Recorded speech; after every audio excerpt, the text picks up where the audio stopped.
3. Hey everyone, and welcome to The Beatdown!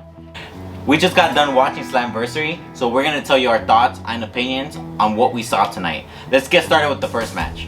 Alright, so starting out, we had the Rascals match as an opener. What did you think about the match? You know, this match had a surprise. It had the Motor City Machine Guns. I'm really happy to see them, and I'm excited to see what they're going to bring to Impact Wrestling. So starting off, we had the opening match, including the Rascals with their open challenge. And their competitors were the Motor City Machine Guns. What do you think about that, Kevin? You know, I'm actually surprised it was the Motor City Machine Guns because nobody expected this. Everyone was speculating that it was going to be the Good Brothers, and it turned out to be the Motor City Machine Guns. So I'm very happy with that surprise that we got. I can't wait to see what they do at Impact Wrestling. I'm excited to see what rivalries they're going to start and what they have to offer. As far as the match is concerned, it's a tough one because I'm kind of mad that the Motor City Machine Guns won. Why is that? Because they just got here and they're already winning matches. Like, I love them. Don't get me wrong, I actually like them a lot. But I don't know how I feel about them coming in and winning a match against the Rascals. I mean, isn't that what Tennille Dashwood did? She came in winning, people liked her, you know. But she never won the title, that's the thing. Yet. She came in and she never won the title. Prazzo came in kicking ass and she got popular. You know, I mean, that's how you make an impact, as they say. Because I know you're a Rascals fan. How do you feel about them getting beat? I definitely think the Rascals deserve more than what they get. I mean, Definitely. you know, they're definitely a comedy act, but it's like look at Trey. He's main eventing on his own now. He's part of the Rascals. If the Rascals as a tag team got those opportunities, you know, I think they would shine brighter than they currently do.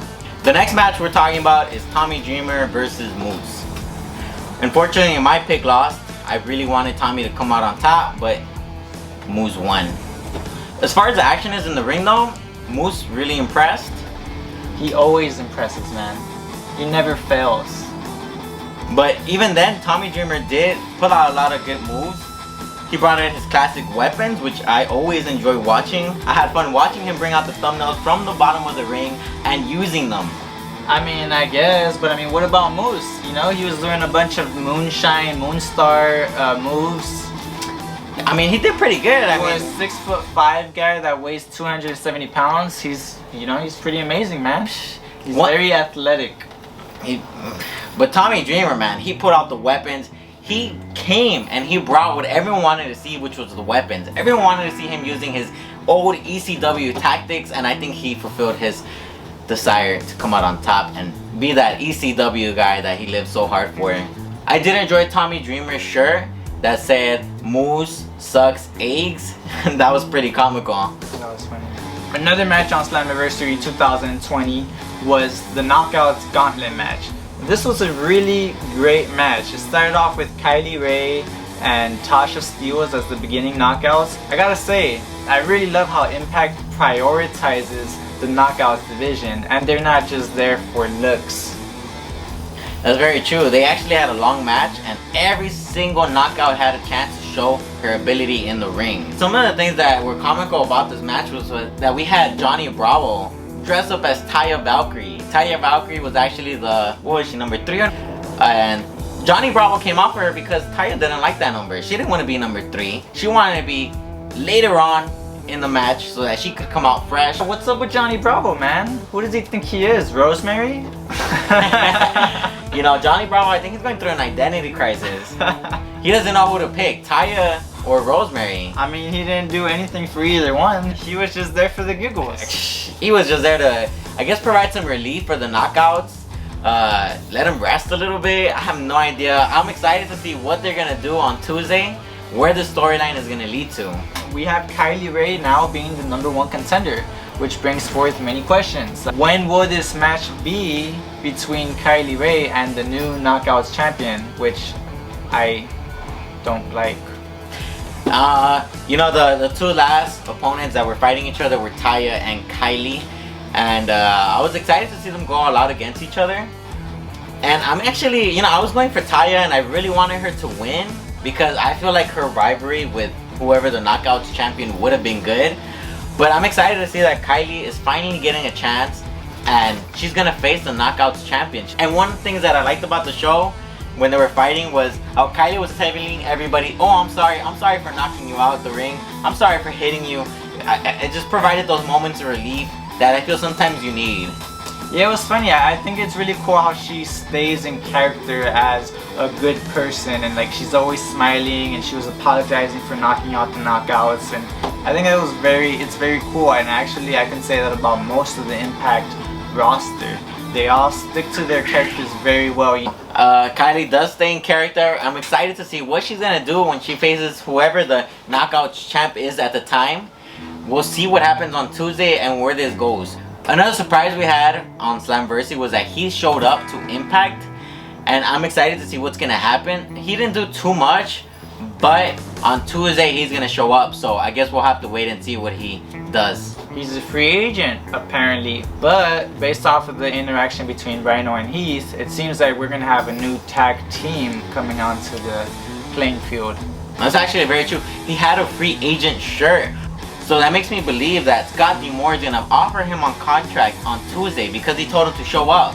So well, heck, I thought he was gonna do it right then and there. I thought he was gonna say, hey, you can't be on the premises, here's this contract. But I guess it's not that easy, you know. I hate to gloat, but for the X Division Championship match between Willie Mack and Chris Bay, you thought that Willie Mack was gonna successfully defend his title, and I predicted that Chris Bay was gonna come in with some finesse. And I'd say I told you so, but I told you so. I'm very sad to see that Willie Mack lost his title. I feel his title reign was way too short, and it took him a really long time to get to the top and get that X Division. And I feel he should have been champion for way longer. Chris Bay just signed not too long ago, and he already won the X Division championship, so I don't know if I really agree with that move. Will Willie Mack get his rematch? I mean, they always do, right? So I guess we'll see on Tuesday. I'm really hoping Willie Mack gets a rematch against Chris Bay and is able to get back the title. One thing about the match that I didn't like, I just felt like it was too slow. I felt like the X Division match is about high flying moves, back-to-back action, but I felt that Chris Bay and Willie Mack were kind of like a little bit slow. I didn't really see them doing their over-the-top rope moves, their, you know, flexibility showing off. I kind of saw them chilling. I don't know if I really like that about the match. It felt a little bit too slow. I wish it would have had a faster pace. Yeah, you're right, because I love when the X Divisions, you know, I think the X Division is all about the athleticism for, you know, some people call it the lightweight class, Impact calls it the X Division for the fact that they do all those crazy maneuvers like Trey does. Ace Austin has done them as well, you know. That's what the X Division is about. And we didn't really see too much of that during this match, so I am disappointed with that, but I mean, you can't always have it your way, I guess.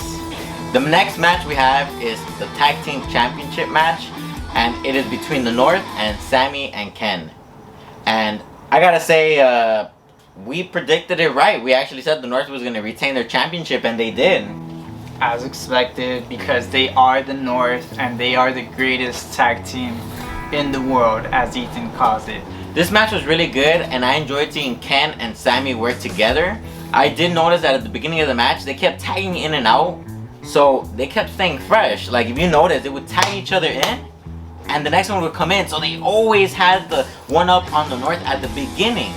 Up until they messed up, and then, you know, they got cornered into the North's side of the ring, and then it kind of just went downhill from there. And you can't forget about the moment of the match when both teams had each other ankle locked in the middle of the ring, with, you've got Ken Shamrock doing the ankle lock on the North and Josh Alexander doing the ankle lock on Sami Callihan.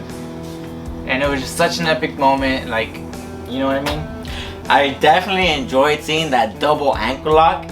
It was such a compare and contrast of two opposing tag teams doing the same move on the opposite tag team partner. And that's the type of stuff you love seeing on Impact Wrestling. But hey, what about Motorhead City when they came in after the North's victory, kind of like claiming their territory, saying, hey, I'm coming for you. And I gotta say, they did some great tag team moves as well when they were up against the Rascals. That's true. I'm very happy to see that we're gonna see on Tuesday the Motor City Machine Guns versus the North for the tag team titles. But are the North gonna lose their tag team titles on Tuesday? That's the question, because it is a championship match. Will we have new champions on Tuesday? I guess we're gonna have to wait and see if the North is gonna lose their titles against the Motor City Machine Guns. So the next match, I'm gonna introduce it because I am really excited about who won. It was Deonna Purrazzo versus Jordynne Grace for the Knockouts champion, and I am so happy to see Deonna Purrazzo win. Like I had said previously, I don't like that she just came and she's already winning title, but she is really good on the mic, and her in-ring skill is just, I love it. I love watching her in the ring fighting. I don't know, man. This match very much disappointed. I think Jordynne Grace gave up too quickly. I know she's stronger than that, but I gotta give it to Deonna because she did something that I don't think I've really noticed that much in the women's division, in the Knockouts division. Like Josh Matthews was saying, she actually focused on one part of Jordynne's body, her shoulder, which, you know, she focused on that one shoulder and arm for the whole match. So yeah, I think that's why she came out on top. So it was cool to see her implement that strategy, but I think Jordynne shouldn't have lost. Different opinions here, but I do believe Jordynne's title reign was too short, but she is signed to a 5-year contract, so I'm sure that Jordynne is going to get an opportunity to come out on top later on. But we'll have to wait and see what Deonna Purrazzo is going to come. One thing I did like was the way that she won the match. She did a double arm submission to get Jordynne Grace to say, "I quit." No comment. We're gonna have to see what type of champion Deonna Purrazzo is gonna be. I think she's gonna be really good, and I can't wait to see what rivalry she's gonna have. I really hope she keeps the title for a while because she's luxury and she's the virtuosa. Impact Wrestling did let us know that Bound for Glory is gonna be on October 24th, 2020. So I'm excited to see what they're gonna do. That's about 3 months from now. So we'll have to stay tuned and catch Bound for Glory in October. Finally, the last match that we have was for the Impact World title.